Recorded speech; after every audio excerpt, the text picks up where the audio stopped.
Welcome to Brain Vision. Okay, this is chapter 11, problem 88. And here we've got a classic static equilibrium problem. We're told we've got a bar with a given length and mass. We're told how it's attached at one end to a wall and able to rotate freely. And we're told there's a cable at distance x from the hinge and making an angle theta with the bar. And then we're asked some questions about the forces involved. So, before we can answer those questions about forces, let's start by drawing a free body diagram. I'm going to start with a bar. And let's say the left end is the wall. So here's our hinge, and we're going to have a vertical component of force, and horizontal component of force treated separately. So we've got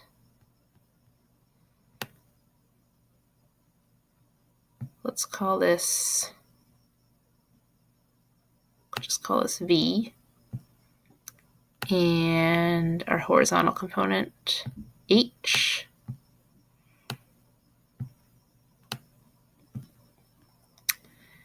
We've got the bar's weight. Coming down, we can treat the weight as coming from just the center of mass of the bar, which is going to be 1 meter from the left end. And we know M and G, so let's just call this M and G. And finally, we've got some cable. The cable could be attached here, could be attached here, could be attached here, and could be attached here. I'm going to draw it in position A, but it could show up in any of these. So we're going to have a tension force coming out at some angle. We'll call this T. And we know here is our theta. All right, so that's our free body diagram. Those are our four forces. Now, this is a static equilibrium problem, so we know that the sum of the torques around any point is going to be equal to 0, and we know the sum of the forces in any direction is going to be equal to 0. So let's see which of those things will be useful to us as we answer these different problems. For part A, we're asked about the strength of the cable, so we're looking for this tension T. And what I'm going to recommend doing to find that is, since we've got these other unknown forces over here that we don't really want to deal with right now because we don't know what they are, let's use the condition that the sum of the torques around an axis is 0, and I'll pick the hinge to be my axis, because that way both the vertical and horizontal components of the force at the hinge produce no torque. So that simplifies our torque equation. Got sum of torques about that axis equals 0. So we've only got two torques here. We've got the torque from our tension force, which is going to be our radial vector of length x times the magnitude of the force T times the sine of the angle between them. Now, you'll notice that the radial vector really comes all the way along the bar and kind of out past the end of it here. This would be our r vector. And our force vector is as drawn. So really the angle between them that we need the sine of is this thing marked in blue. But you'll notice that theta is 180 minus this angle in blue, and the sine of each of those two angles is going to be the same. So we can write our torque as xt sine theta, where theta is the theta that's given in the problem statement. It's not always true that the theta, the angle that you put in your expression, is the angle just given to you as the problem is described, so it's good to check that. All right, that's our torque due to the tension force, and that's going to tend to rotate it in the counterclockwise direction. The torque due to the weight is going to tend to rotate it in the clockwise direction. Opposite, so that's going to be a minus, and we've got Here we know this is attached at 1 meter. I'm going to skip writing the 0.00 times mg.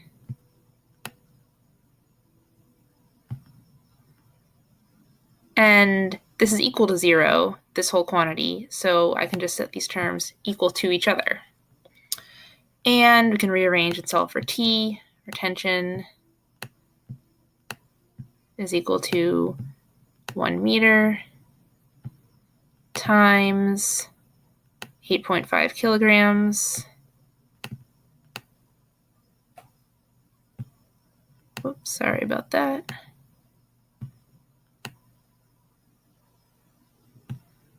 Times 9.8 meters per second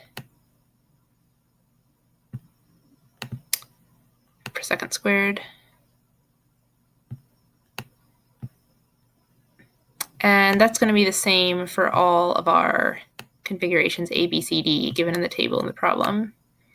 We'll divide that by x sine theta.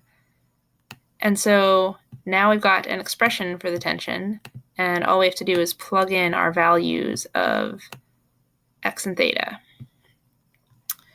So can make our little answer table. Got condition A, B, C, D, and the magnitude of the tension in each case.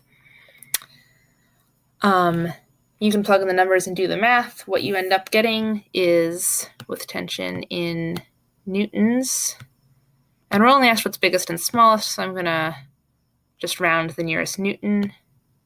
In case A, we've got 83. Case B, we've got 64. Case C, we've got 184.6, or so 185. And case D, we've got 173. So the problem asks simply in what case, in which of these cases is the tension the greatest and the smallest. So as we can see, it's the greatest in case C and the smallest in case B. All right, moving on to part B. I'm going to step onto the next page. Now we're looking for the horizontal component of the force the bar exerts on the hinge. So if we go back to our free body diagram, now it's going to be useful to us to use the static equilibrium condition that the sum of the forces in the horizontal direction is 0. So we can see we've only got 2 horizontal forces, this horizontal force from the hinge and the horizontal component of tension. Horizontal component of tension is going to be T cosine theta. So that gives us sum of F in the x direction is equal to our horizontal hinge force minus T cosine theta.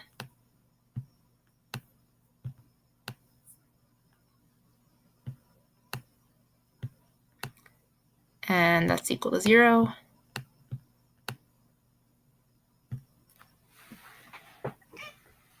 And so we've already got our values for tension from our table previously. We're given the angles, so we can just plug in our numbers again. We have H equals T cosine theta. Whoops.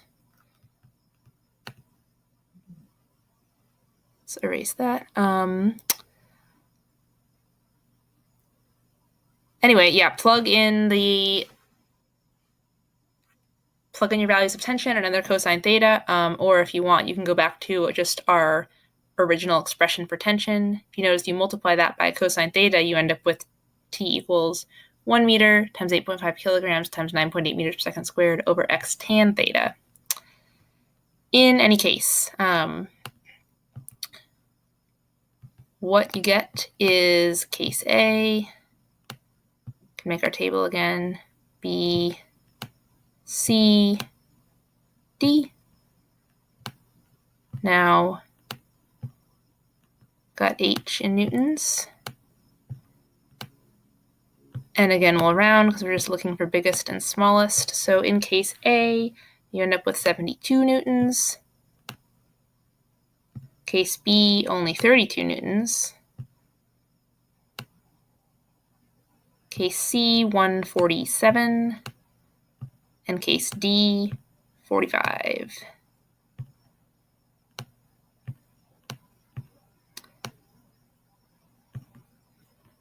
So now we've got our greatest value in case C again, and our least value in case B again. We can look back, that actually matches our answer to part A, though the numbers are different. And lastly, or almost lastly, part C, we're looking for the magnitude of the vertical component of the force that the bar exerts on the hinge.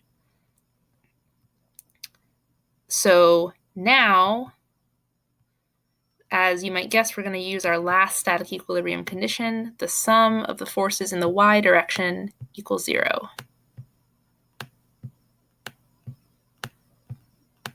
And if we look back at our free body diagram, we've got 3 different forces in the y direction now. We've got the vertical component of the hinge force that we're looking for. We've got the vertical component of tension, which is T sine theta. And we've got the weight going down. Now, if you look at our expression for tension here, we take this original expression. If we multiply it by sine theta, you get something that depends on x. It doesn't actually depend on theta at all. Let's put this in over here. We've got v that we're looking for plus t sine theta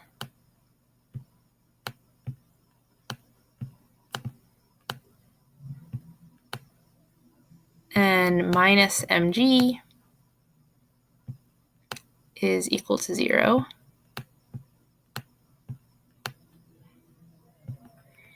And so we can rearrange to solve for v because that's what we want. And we get that v is equal to mg minus t sine theta. So let's go back and grab our expression from first page. And so we have minus 1 meter times mg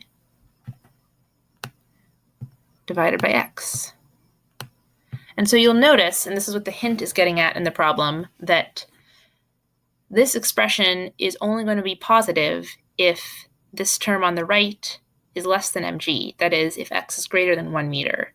So the vertical component of the hinge force will be upward as we drew it, i.e. v is positive when x is greater than 1 meter, so in cases A and B.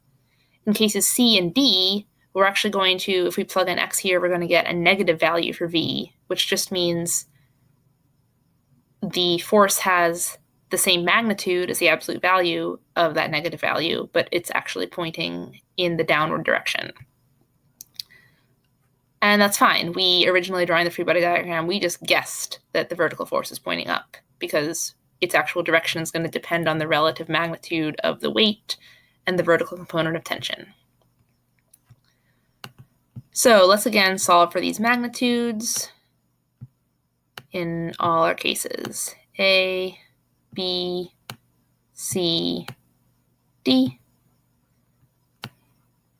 And we're going for V in newtons.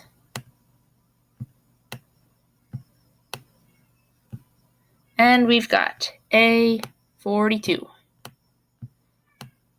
And this is just you're plugging in the different values of x. B, 28. C, we've got negative 28, meaning it's a magnitude of 28 newtons pointing downward.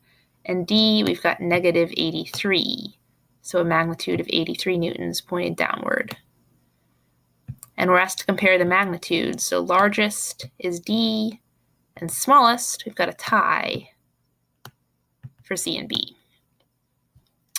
So that's the end of part C. Now we're asked, is one of the alternatives given in the table preferable, and should any of the alternatives be avoided?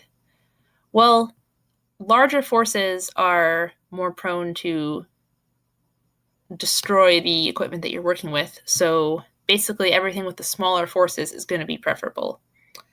If we look back through our three tables, we've noticed that, look at case B, had the smallest force in all three of the forces we cared about. Case B had the smallest. So I would say that case B is the most preferable case. Looking at things where the force was the largest, it was case D over here. It's actually pretty small horizontal hinge force, but a pretty large tension in the cable, so I probably would not pick D. Case C has actually the largest cable force, also by far the largest horizontal force in the hinge. A low vertical force, but still I wouldn't pick case C either. So I'd avoid C and D. Case A got mediocre vertical hinge force, and a mediocre horizontal hinge force, and fairly small force of tension in the cable. So case A might be okay, but as an answer, we'd say alternative B is preferable, would avoid both alternative C and D. And that's the end of that problem.